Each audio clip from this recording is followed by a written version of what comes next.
Hi friends, welcome back to my channel. ಸ್ನೇಹಿತರೆ, ಇವತ್ತು Sunday, ಹಾಗೆ ಒಂದು ಪ್ರೋಗ್ರಾಮನ್ನು ಅಟೆಂಡ್ ಮಾಡೋದಿತ್ತು ನಮಗೆ.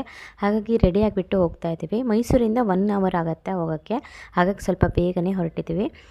ಬರೋದು ಲೇಟ್ ಆಗುತ್ತೆ ಅಂತ ಅಂದ್ಬಿಟ್ಟು ಕ್ಲೌಡ್ ಕಿಚನನ್ನು ಆಫ್ಲೈನ್ ಮಾಡಿದ್ವಿ. ಝೊಮ್ಯಾಟೋದಲ್ಲಿ ಬೆನಿಫಿಷಿಯಲ್ ಏನಂತಂದರೆ, ನಮ್ಗೆ ಬೇಕಾದ ಹಾಗೆ ಆನ್ಲೈನು ಆಫ್ಲೈನು ಮಾಡ್ಕೋಬೋದು. ನಮಗೆ ಬೇಕಾದ ಟೈಮಿಗೆ ಟೈಮನ್ನು ಸೆಟ್ ಮಾಡ್ಕೊಳ್ಬೋದು. ಪ್ರೋಗ್ರಾಮ್ ಮುಗಿಸ್ಬಿಟ್ಟು ಊರಿಂದ ಬಂದಿರುವಂಥ ನೆಂಟರನ್ನೆಲ್ಲ ನಮ್ಮ ಮನೆಗೆ ಕರ್ಕೊಂಡು ಬಂದಿದ್ವಿ. ಹಾಗಾಗಿ ವ್ಲಾಗನ್ನು ಕಂಟಿನ್ಯೂ ಮಾಡೋಕ್ಕಾಗಲಿಲ್ಲ. ನೆಕ್ಸ್ಟ್ ಡೇ ಮಾರ್ನಿಂಗ್ ಅಂದರೆ ಮಂಡೇ ಬಂದಿರುವಂತಹ ನೆಂಟರೆಲ್ಲ ಮನೆಗೆ ಹೋದರು.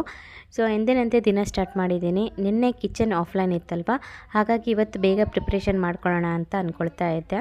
ಹಾಗೆ ಗಿಡಕ್ಕೂ ಕೂಡ ಒಂದು ರೀತಿ ಹುಳ ಹಿಡ್ದಂಗೆ ಆಗಿತ್ತು, ಅದಕ್ಕೆ ಔಷಧಿಯನ್ನು ಹೊಡಿತಾ ಇದ್ದೀನಿ. ಆಮೇಲೆ ಟೊಮೆಟೊ ಹಣ್ಣು ಕೂಡ ಆಗಿದೆ ನೋಡಿ. ಒಂದು ತಿಂಡಿಯೆಲ್ಲ ರೆಡಿ ಮಾಡಿ ಕಿಚನೆಲ್ಲ ಕ್ಲೀನ್ ಮಾಡಿಬಿಟ್ಟು ಇವಾಗ ಕ್ಲೌಡ್ ಕಿಚನ್ಗೆ ಪ್ರಿಪ್ರೇಷನ್ ಮಾಡ್ತಾ ಇದ್ದೀನಿ.